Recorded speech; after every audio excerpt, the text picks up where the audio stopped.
Assalamualaikum warahmatullahi wabarakatuh. Innal hamdalillah nahmaduhu wa nasta'inuhu wa nastaghfiruhu wa na'udzu billahi min shururi anfusina wa min sayyiati a'malina. May yahdihillahu fala mudilla lahu wa may yudlil fala hadiya lahu. Asyhadu an la ilaha illallah wahdahu la syarika lahu wa asyhadu anna Muhammadan 'abduhu wa rasuluh. Allahumma salli ala Muhammad wa azwajihi wa zurriyyatihi kama shallaita ala Ibrahim wa barik ala Muhammad wa azwajihi wa zurriyyatihi kama barakta ala Ibrahim innaka Hamidum Majid. Rabbana zidna ilma warzuqna fahma wa taqabbal minna innaka antas samiul alim. Walakal hamdu ya rabbal alamin. Syukur kepada Allah Subhanahu wa taala kerana pada malam ini sama-sama kita berkumpul di surau kita dan telah kita solat maghrib secara berjemaah dan akan kita sambunglah kuliah kita pada malam ini daripada sesi yang telah kita tinggalkan. Dan last kuliah hari itu kita masih dalam adabu al-akli wa syurbi. Itulah adab makan dan minum. Selain kita bincang hak ewak ibadah, especially yang khususiyah. Setelah beberapa tahun saya di sini, kita dah masuk bab yang lain selain daripada ibadah khususiyah, ibadah juga ya, tapi bukanlah ibadah seumpama sembahyang. Dan itu telah saya terangkan pada kuliah yang lalu. Itulah perbezaan antara ibadah mahdoh ataupun khususiyah dengan ibadah yang tidak mahdoh. Ini kira ibadah juga. Jadi ada banyak sebenarnya adabul akli wa syurbi, adab makan minum ni banyak. Saya lihat dalam buku-buku sunnah dan buku-buku fiqh, atau dalam buku-buku hadis yang dihimpunkan oleh para ulama based on riwayat-riwayat yang datang daripada Rasulullah SAW, sehingga ada puluhan. Tak kurang daripada 30 adab. Walaupun buku ni hanya menukilkan saya ingat 18 ekor. Sebahagian besar lah daripadanya ya. Memang pun banyak benda kita tak tahu semua pun tak apa. Kalau kita tahu sebahagian besar daripadanya, sudah memadai. Adab makan minum ada 30. 18 kita tahu okey dah tu kan. Betul tak? Dan begitulah adab-adab yang lain. Adab doa, adab doa. Ada berapa adab doa? Banyak. Kan? Al-Imam Zarkashi rahimahullah dia karang Ahkamul Azhiyah, hukum hakam, dia karang Ahkamu Al-Ad'iyah, Al-Azhiyah. Apa nama buku tu? Al-Imam Zarkashi rahimahullah dia karang buku doa, nama dia Al-Azhiyah fi Ahkami Al-Ad'iyah. Al-Azhiyah fi Ahkami Al-Ad'iyah, itu nama buku dia. Diringkaskan oleh Al-Imam Syekhul Islam Zakaria Al-Ansari Asy-Syafi'i rahimahullah ta'ala. Dan sekian banyak lagi ulama-ulama lain yang karang buku-buku zikir dan buku itu muhtabar layak buku doa. Ada puluhan, ada 30 doa, adab doa 30. Oh banyak kan. Tapi kalau kita tahu sebahagian daripadanya, hatta kalau saya mengajar di mana-mana pun tak adalah saya sebut ketiga-30 itu. Saya pun tak ingat. Ingat ustaz ingat semua apa. Ustaz pun baru nak start juga. Takkan ingat semua kan. Jadi kalau kita ingat sebahagian besar daripadanya, ingat 10, 11, kalau kita ingat semua pun bukan kita buat semua pun. Ingatlah sebahagian besar-besar yang penting-penting. Kalau doa menghadap kiblat, mengangkat tangan, berwudu, kata amin, sebelum doa puji Allah, salawat atas Nabi, bla bla bla bla. Kan? Pasal memang ada adab itu dan memanglah banyak. Pasal dia sunnah, tak wajib kan. Biasanya benda yang tak wajib ni dia banyak. Jadi kita ingat sebahagian daripadanya okeylah.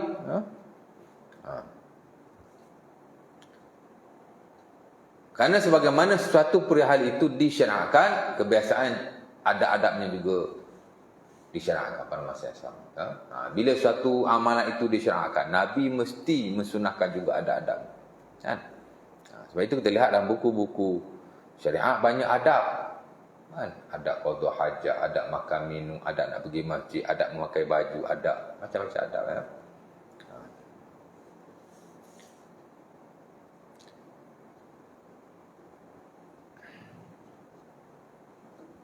Hampir tidak ada benda yang disyariatkan, amalan lah, tapi tidak ada adab-adab. Hampir tidak ada. Biasanya adalah adab-adabnya itu. Walaupun benda tu bersifat ibadah seperti doa dan zikir, ataupun benda tu bukan ibadah seperti makan minum, berak kecil atau seumpamanya. Itu bukan ibadah, tapi masih ada adab-adabnya kan.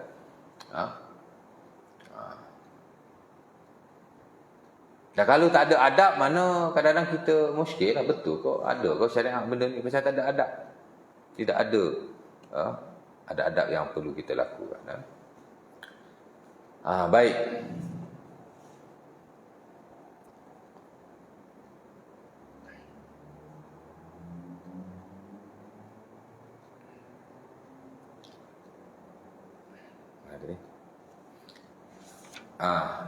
Jadi kuliah lalu kita dah masuk nombor 1. Apa sunnah nombor 1? Membaca bismillah. Saya dah uraikan panjang lebar, saya dah baca hadis itu. Yang kedua, makan dengan tangan kanan. Saya juga dah baca hadis Ibnu Umar dan selainnya tentang kesunahan memakan dengan tangan kanan. Memang kita kena banyak guna yang kanan dalam hal-hal yang baik. Dan saya dah baca prinsip syarak yang dikaedahkan oleh para ulama kita, hatta diketengahkan oleh ulama-ulama besar kita seumpama Al-Imam Nawawi rahimahullahu taala dalam bukunya Al-Majmu' dan Syarah Sahih Muslim, di mana katanya min qaidati syar'il mustamirrah al-bada'atu bil yamin fima huwa babut takrim wa tazayyun. Telah menjadi kaedah syarak yang berterusan adalah kita menggunakan yang kanan ataupun memulakan yang kanan dalam hal-hal yang baik. Misal Nabi suka tangan kanan, melainkan kalau hal-hal yang tidak baik. Ataupun pada permulaannya kita dah buat yang kanan, the second time kita buat yang kiri. Macam nak pakai baju kanan lah ya, bila buka baju kiri. Pakai selipar kanan, bila buka selipar kiri ya. Baik, itu saya dah sebut. Kemudian yang ketiga, mungkin kita masuk pada lain ini, itulah memakan makanan yang paling dekat dengan kita. Itu juga satu adab. Tidaklah haram, tapi amat-amat digalakkan. Dan memang menunjukkan satu kesopanan yang tinggi bila kita makan, especially berjemaah. Tak kira lah berjemaah dengan keluarga kita, berjemaah dengan sahabat-sahabat kita, berjemaah di masjid, di surau. Kan? Sebab kita ni bukan makan seorang. Kadang-kadang kita makan dengan kawan-kawan. Ya. Dah ada hidangan-hidangan tertentu di hadapan kita, nah kita ambil hak dekat dulu. Itu lebih digalakkan. Ambil jauh dulu pun tak apa. Tapi ambil dekat itu lebih baik dan lebih diberkati Allah serta sunnah Rasulullah SAW. Dan memang kita digalakkan makan secara berjemaah pun. Ada orang jumpa Rasulullah SAW seumpama dalam sunnah Abi Daud diriwayatkan daripada Abi Hurairah. Dia kata, "Ya Rasulullah, inna na'kulu wa la nashba'u." Wahai Rasulullah, kami ni makan tapi kami tak kenyang. Tak tahulah macam mana makan tak kenyang ya. Boleh jadi. Maka Nabi kata, "La'allakum taftarikun." Kamu ni makan tak berjemaah, makan seorang-seorang gitu. Kan? Kalau kat rumah, kadang bapak makan dulu, anak bapak makan, dia makan kemudian. Kata isteri tak makan berjemaah walaupun dalam satu rumah. Ada. Kan? Tapi ada jugalah yang makan, dia mesti makan secara berjemaah kan. Saya ingat saya kecil-kecil dulu tuan-tuan, saya tak makan melainkan dengan keluarga. Kalau lewat-lewat lah. Kalau tunggu ayah balik kan, pukul 3 makan nasi tengah hari. Lapar gitu. Tapi dah mak suruh macam tu, tak ada makan sendiri kan. Tak ada. Kalau tengah hari, dengan malam, kita mesti makan dengan keluarga kita. Mesti. Tak ada makan sendiri. Ada setengah orang makan sendiri je. Dia balik sekolah, makanlah mak kata. Makan. Ayah kau tak ada lagi ni, sekejap lagi dia balik. Saya tak ada. Jaranglah kot saya ingat kalau saya makan. Mesti tunggu makan sekali. Tak kira siang, tak kira malam. Lewat-lewat lah. Dan memang menjimatkan pun. Kalau makan seorang-seorang, lauk banyak pun tak cukup. Tapi kalau makan secara berjemaah, lauk sikit pun cukup. Mungkin itulah tujuan orang tua saya dulu. Kadang-kadang dia tak tahu sunnah pun. Kan?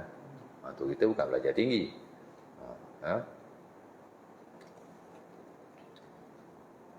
Baik. Jadi Nabi kata, la'alakum taftarikun, boleh jadi kamu makan asing-asing. Naam. Dia kata, ya. Maka Nabi berkata kepadanya, ijtami'u ala ta'amikum yubarak lakum fi. Ijtami'u ala ta'amikum yubarak lakum fi. Nabi kata, berjemaahlah, makanlah bersama-sama makanan kamu. Nescaya kamu akan diberkati. Jadi salah satu cara kita nak dapat keberkatan daripada makanan kita, selain awal-awal kita bincang dulu, dia mesti halal, dia mesti macam tu. Kalau boleh kita makan secara bersama-sama, dengan isteri kita, dengan anak kita, ya. Saya ni hantar di kedai pun tuan-tuan. Kadang-kadang kalau saya duduk seorang, sekor kawan sudah datang. Tapi kena belanja dia lah, kita panggil dia. Ni pun balik kuliah, kalau saya berhenti kat kedai, mesti sekor kawan-kawan yang dekat. Adalah seorang penema saya, nama dia Wak Jidi, tukang kayu Sungai Buloh, Kai Jaras. Biasa saya kakor dia lah. Tapi ada member lagi seronok makan. Kadang dia datang, bukan datang makan, boleh minum je. Dia tak, saya penat lah ustaz kerja hari ni. Datanglah kejap, temankan saya. Okey. Datang juga kan. Kalau orang lain panggil, dia tak mari dah. Nama ustaz panggil, marilah dia kan. Bagus juga jadi ustaz ni kan. Tapi betul-betul ustaz lah. Kalau baru nak start, dia tak respect juga. Ni pasal ustaz lama dah, dia respect lah. Mari dia sekejap. Tak apa, saya temankan ustaz. Baik. Mana tadi? WFP lupa saya juga. Jadi makan secara berjemaah, ya. Tak kisahlah kita makan yang berjemaah ke, kita makan seorang-seorang ke, ambil yang dekat itu lebih baik. Kerana hadis yang diriwayatkan dalam Sahih Bukhari dan Muslim daripada Ibnu Umar. Daripada siapa tu? Bukan daripada Ibnu Umar. Daripada Umar bin Abi Salamah. Dia berkata, aku diasuh oleh Rasulullah SAW ketika kanak-kanak. Tanganku selalu meraih setiap piring yang berisi makanan. Lalu Nabi berkata kepadaku, wahai anakku, sebutlah nama Allah dan makanlah dengan tangan kananmu dan makanlah hidangan yang paling dekat denganmu. Ini saya dah baca nas hari tu, kalau mula-mula makan dengan tangan kanan tu. Nabi kata, Samillah. Sebutlah nama Allah. Sebut nama Allah ni mana bismillah lah. Bukan Allah, begitu. Nak makan Allah. Betul-betul Allah Ta'ala kata sebut nama Allah. Samillah. Sebut nama Allah. Yang ni, macam mana sebut nama Allah? Tengok sunnah Nabi lah apa yang Nabi baca. Itu maksudnya. Nabi suruh baca bismillah. Itulah maksud. Samillah. Sama juga kalau dalam ayat-ayat Quran, kalau disuruh sebut nama Allah. Dalam hadis Nabi, kalau disuruh sebut nama Allah, bukan Allah. Mana sebut ikut hak Nabi sunnahkan. Kalau bismillah, bismillah lah. Kalau astagfirullah, astagfirullah lah. Tengok lafaz yang dipraktikkan oleh Rasulullah SAW. Bukan sebut Allah kan. Allah Ta'ala kata, wala ta'kulu mimma lam yuzkirismullahi alaih. Jangan kamu makan makanan yang tidak disebut nama Allah padanya. Kita bismillah macam apa? Macam Allah. Bismillah kan. Pasal Nabi suruh baca bismillah. Nak tengok sunnah Nabi lah. Baik.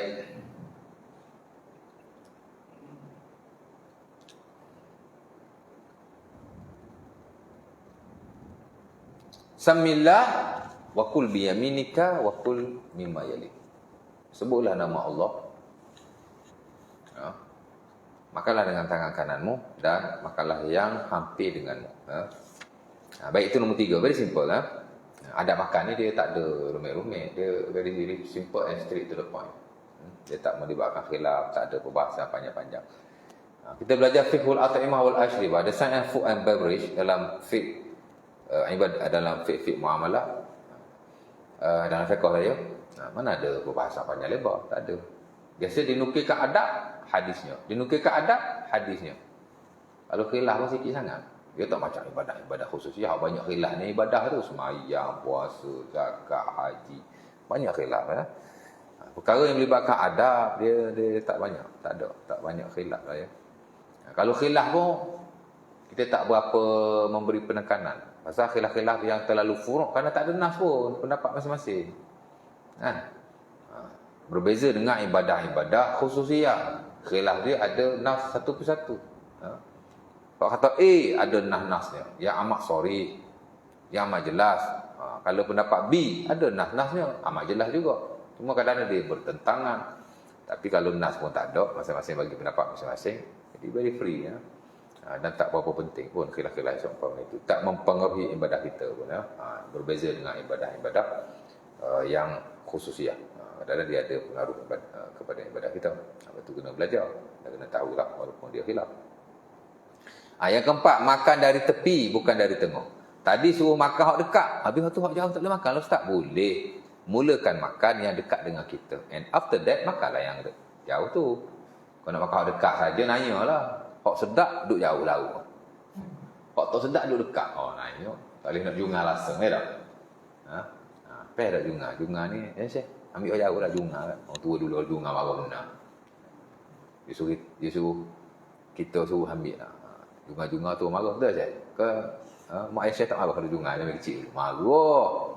Kalau kita nak jauh, suruh dia ambil. Suruh sebelah ambil ke, ke depan ambil ke, mana kita junga-junga gitu. Nak pasir ke. Menepah lalu.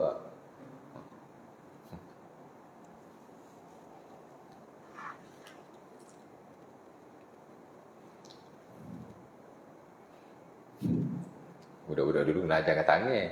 Tak ajar kat tangan, tak jadi orang dia. Budak-budak ni kalau ajar kat tangan, kau tak jadi orang. Dia terbalik ya tak? Dunia dah berubah ya. Baik. Sama juga ya, makan dari tepi dahulu bukan dari tengahnya. Kalau ada makanan, ambil kat tepi dulu. Hak dekat dengan kita dan sebelah tepi, jangan pegang ambil kat tengah. Dia panggil al-aklu min wasati al-aklu min hafiyati ta'am la mi wasatihi. Itu istilah dia. Makan makanan yang di tepi, jangan makan makanan yang di tengah. Of course yang di tengah tu agak jauh daripada kita, dan di tengah tu sendiri berbanding yang tepi itu lebih berkat. Baik, hadis Abi Dawud daripada Ibn Abbas. Kata Nabi, idza akala ahadukum ta'aman fala ya'kulu min a'la as-sahfah walakin liya'kul min asfaliha fa innal barakah tanzil min a'laha. Jika kamu makan, Nabi kata, sesuatu makanan, jangan makan makanan ataupun jangan makan apa-apa yang berada di tengah-tengah hidangan. Tapi makanlah daripada makanan yang di bawahnya, di tepinya. Sesungguhnya berkat itu turun di tengah-tengahnya ataupun di atasnya. Pasal apa Nabi suruh makan hak tepi dulu? Ya. Sebab tengah-tengah tu ada keberkatan. Kalau kita ambil dulu, orang lain tak dapat berkat. Jadi biarkan dulu, makan hak tepi dulu, ke tengah macam tu. Jadi biar berkat tu duduk lama sikit, masing-masing boleh merasa berkat berkenaan. Kalau kita makan tengah tak ada lah berkat tu. Fa innal barakah tanzil min a'la. Kerana makanan berada, keberkatan pada makanan itu berada di tengah-tengahnya, ataupun di atasnya. Ya. Di atasnya maksud di tengah-tengah lah ya. Baik. Yang kelima, duduk dan bukan bersandar. Ini pun juga satu sunnah Rasulullah SAW, di mana Abi Juhaifah meriwayatkan daripada Rasulullah SAW dalam Sahih Al-Bukhari bahawa Nabi berkata, inni la akulu muttaqian. Kata Nabi, sesungguhnya aku tidak makan secara muttaqian. Muttaqian ni cara bahasanya maksud bersandar. Jadi tuan-tuan ni makan jangan bersandar. Sebenarnya ulama dia mentafsirkan hadis ini bukan bersandar biasa begitu, tapi dengan beberapa pentafsiran. Pertama, maksud bersandar di sini bukan bersandar saja-saja. Kalau bersandar saja Nabi tak bagi, pelik sangatlah ya. Apa sebab dia? Tak ada masalah pun makan pun bersandar. Nak kita jenis makan tak boleh tak bersandar. Sila kecil lenguh, sila sikit lenguh, nak sandar je kerjanya. Nyanyo lah kita kata. Pertama katanya bersandar seumpama orang yang angkuh. Tak boleh.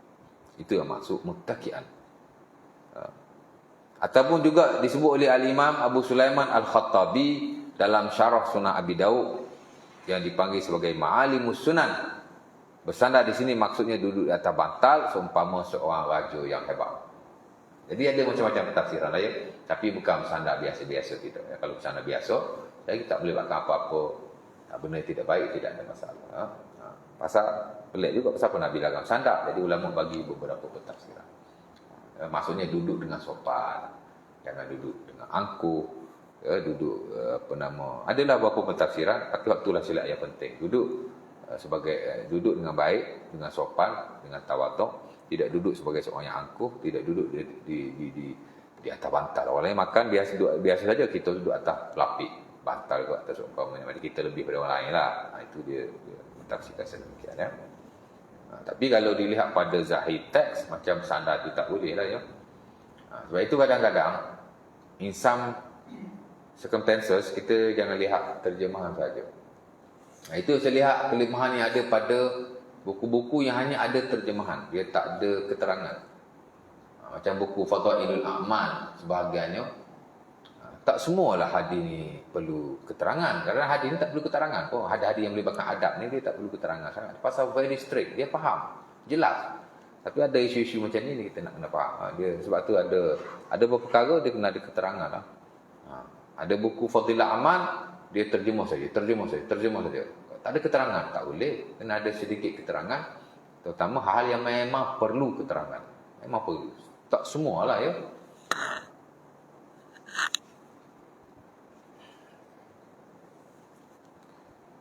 Baik. Mana tadi? Duduk sandar. Dan yang keenam, sunat memuji makanan. Diriwayatkan daripada Jabir bahawa Rasulullah SAW pernah meminta lauk kepada keluarganya. Maka mereka berkata, kami tidak mempunyai apa-apa melainkan cukup. Ya. Hadis ini riwayat Al-Imam Muslim rahimahullah. Satu hari Nabi pergi rumah Jabir. Kemudian Nabi bertanya kepada mereka, adakah kamu ada lauk? Ini letak hadis tu. Dia tak mari letak yang asal. Lauk ni idam, tapi dia letak tu. Halakum min idam ataupun macam hadis tu. Tapi cerita Nabi tanya lauk lah. Ada lauk tak? Nabi kata. Dia kata tak ada. Melainkan al-khal. Khal ni cuka. Jadi lauk tak ada, dia kata cuka adalah cuka. Nabi pun berkata na'mal idam al-khal. Nabi kata sebaik-baik lauk ialah cuka. Kita pun belilah cuka banyak-banyak. Dan Nabi kata sebaik-baik lauk. Ada baca terjemahan. Padahal Nabi kata sebaik-baik lauk cuka tu pasal tidak ada lauk yang lain. Di samping Nabi nak memuji makanan itu, walaupun cuka apalah sangat. Tapi bukan cuka sintetik yang kita duk beli color putih duk buat acar tu tak ni. Ini cuka-cuka buah-buahan.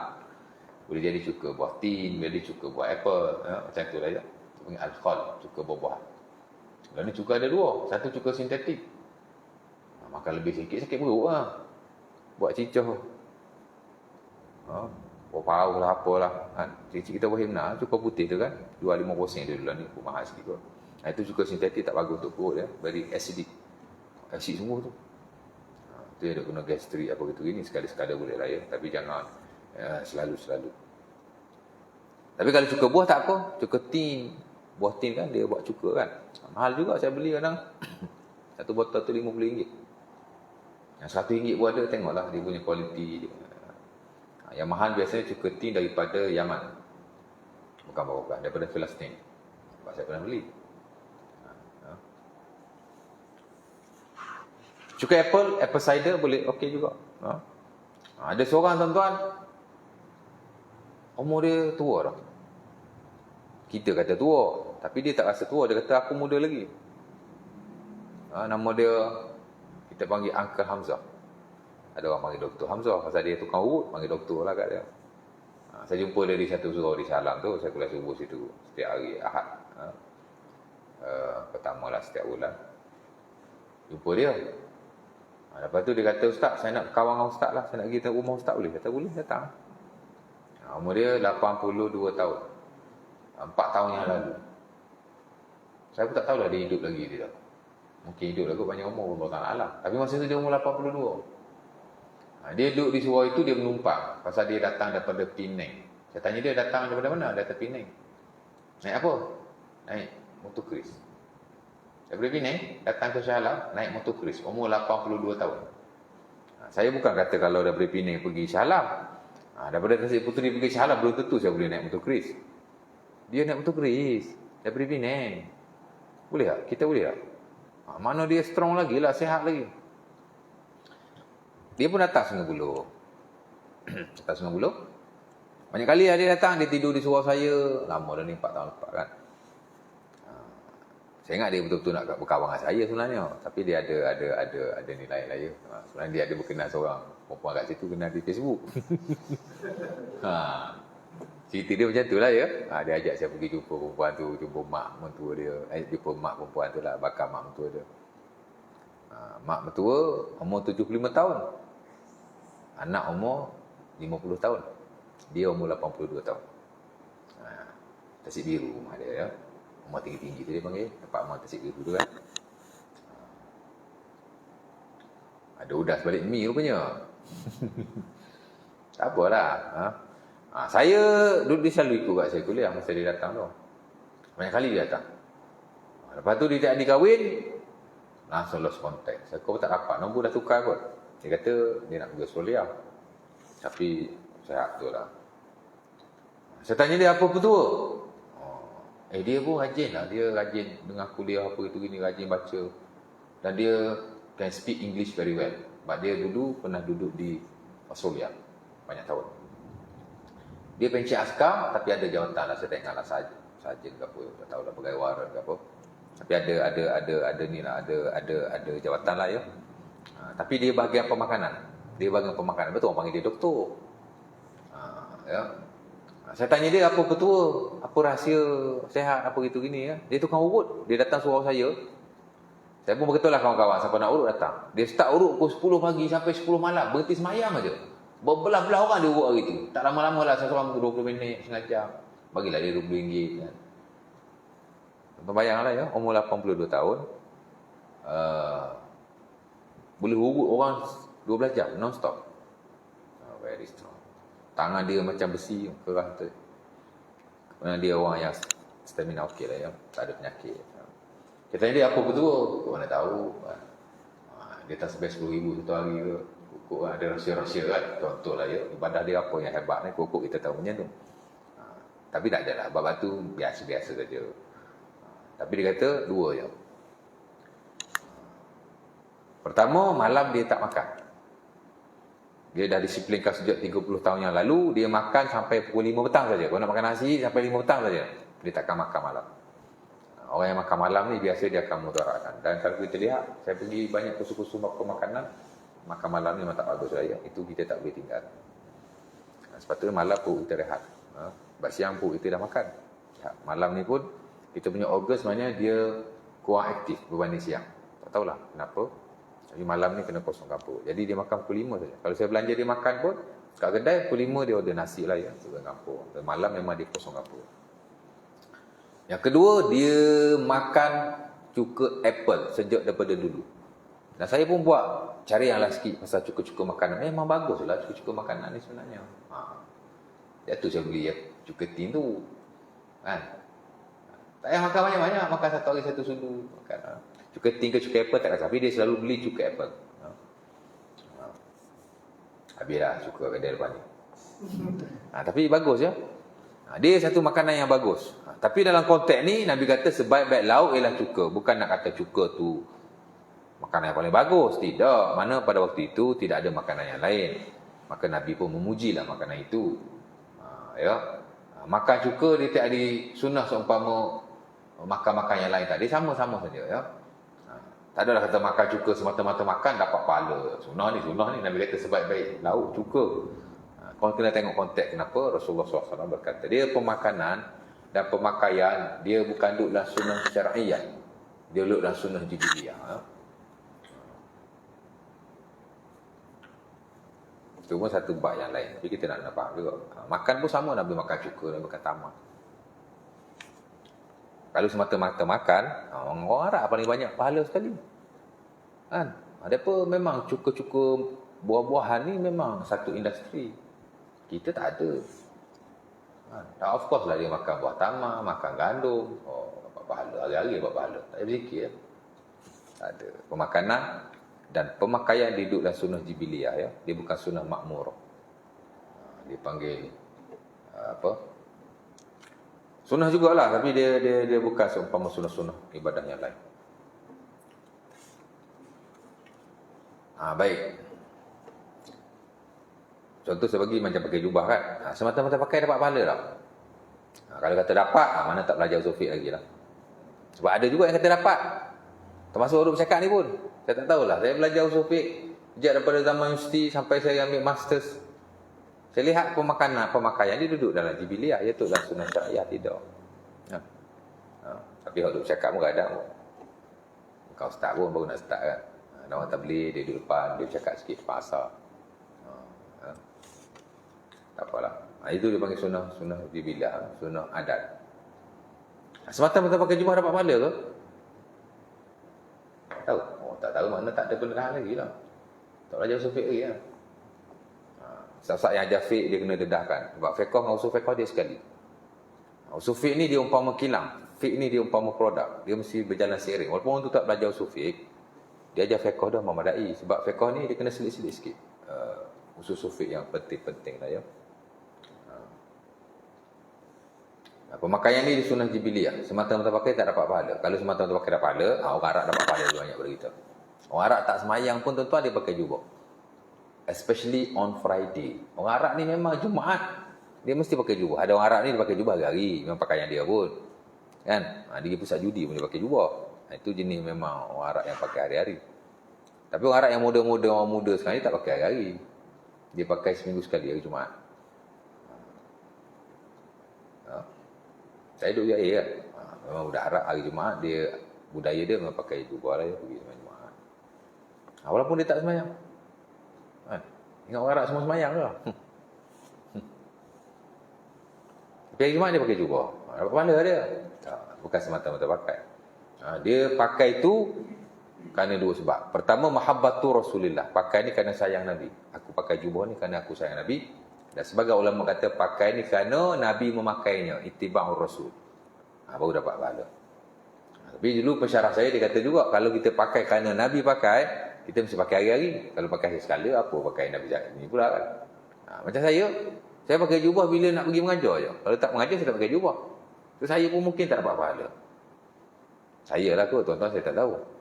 Mungkin kan. Jadi dia ada kaedah-kaedah tertentu. Baik. Tapi jangan tak pakai jubah pula, pakailah tak apa. Tak ada masalah.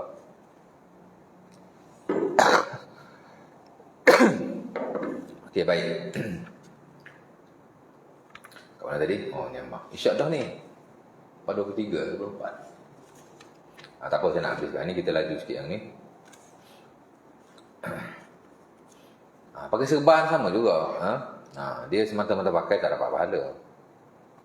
Tapi kalau pakai kerana Nabi pakai. Sebab Nabi orang pakai. Sebab Nabi duduk dalam bi'ah yang begitu. Dia panggil environment. Suasana Rasulullah tu memang macam tu. Tak mungkin Nabi pakai pakaian bangsa lain sedangkan dia orang Arab. Dan bukan Nabi seorang lah. Orang Arab pada waktu itu memang dia pakai pakaian itu. Situ memang pakai, dia panggil sunnah jibillah. Sunnah adat. Jibillah ni mana adat.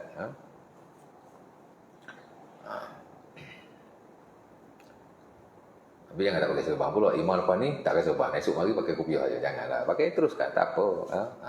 Tapi kena dia panggil tashihun niyah. Kena cuba niatkan. Aku pakai ni kerana Nabi pakai. That's it. Kau nak pakai, niat tu. Jangan semata-mata pakai. Melainkan kalau dia pakai, memang itu pakaiannya. Hari-hari dia pakai tu, lepas tu dia nak ikut Nabi, dia pakai kan. Ini kita pakai saya skala. Baik. Mana tadi? Isyak dah tu. Azan dulu lah. Tak ada azan teruskan aja. Ada azan? Saya tak ingat. Ada azan? Teruskan. Nak habis sikit. Ada 18. Sunat memuji makanan ya. Dan amat makruh kita mencela ataupun merendah-rendahkan makanan. Kita kata makanan ini tak sedap, tak bagus juga. Tidak haram, tapi makruh. Kata Abu Hurairah dalam sebahagian buku sunan, tak silap saya, Sunan Abi Dawud dan selainnya, dia kata kana Nabi idza yu'jibuhu at-ta'am akalahu fa illam yu'jibhu tarakahu. Nabi SAW jika dia suka satu makanan, dia makan. Tapi bila dia tak suka, dia akan tinggalkan. Tapi nak kata benda ni tak sedap lah itu ini, biasanya dia tak kata sedemikian. Sebab itu dia panggil merendah-rendahkan makanan semata-mata kerana dia tak sedap atau dia macam-macam ya. Makruh kita dah haram. Kita beli nasi kat kedai, bawa balik bagi anak kita, bagi isteri kita. Tiba-tiba anak kita kata, "Di, tak sedap lah nasi ni." Dia makruh lah. Jadi kita kena ajarlah dia. Untung boleh makan, tak sedap pun kan. Kalau sakit dah lah langsung tak boleh makan. Budak nak ajar macam tu juga. Dia tahu nak sedap saja kan. Jadi semata-mata kita kata sebegitu, dia jadi makruh lah ya. Seolah-olah kita kalau tak suka tak payah makan. Tapi bukan makna tak boleh kata langsung. Kan? Kadang kita kena kata juga untuk kemaslahatan tertentu. Boleh bila kita order, dia mungkin tak sedap. Kita cakap lah kat tukang masak dia, tak sedap. Saya kalau yang rapat-rapat lah ya, kita beritahu. Oh, malam makan nasi. Tom biar mana ni tom biar? Oh, tapi gula pun dah tahu. Oh, ya tak apa gitu. Ini semata-mata kita sebut seolah-olah mengurangkan makanan tu punya ni, merendahkan, tak sedap ke macam mana. Semata-mata kata tu dia panggil makruh lah ya. Kerana Nabi SAW memuji makanan dan Nabi tidak merendah-rendahkannya, jauh sekali mencedanya. Jangan kita mencela makanan, tak baik sama. Kemudian akhir sekali, nombor 7 ya, bukan akhir sekali, nak tutup kuliah ni, menjilat jari selepas makan. Ini juga satu sunnah Rasulullah. Kerana kata sahabat Nabi Abu Hurairah dalam Sahih Muslim, kerana Nabi idza